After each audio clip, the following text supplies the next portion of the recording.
All right. So what's everybody think? The blood parrot cichlid.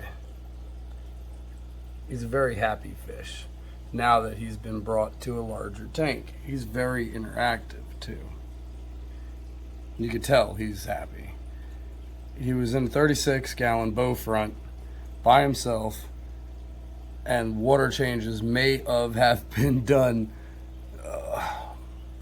I don't know, maybe 4 times in a year, if he was that lucky. Very good friend of mine had this fish, and he wasn't much of a fish keeper. Fortunately, he kept this fish alive, but that wasn't by anything other than luck.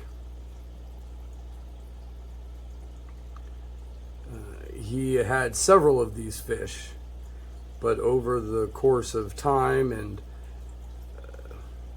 I guess lack of knowledge, ignorance, poor water changes, so on and so forth, all of the other ones had died. This is the only one that's left and has made it.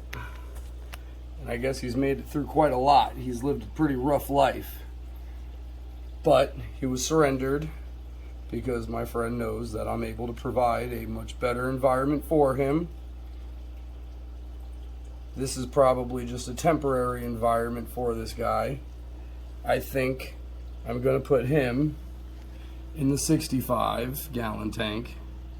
And I'm probably going to put my rainbows and other fish that are tropical temperature in the 65 along with him. Because I think he's going to do fine with other fish. As long as they won't fit in his mouth, of course. But he's happy. I mean, he is all smiles. She is. All smiles. Very happy fish. Every time I come around the tank, it's super excited. What do you guys think? Let me ask you a question. Will this blood parrot and this tiger shark, or bala shark, excuse me, do fine with rainbows and a puffer, figure 8 puffer, and all that kind of stuff? Or should I not put them all together? I've got 2 electric blue acaris, rainbow fish, puffers, mollies.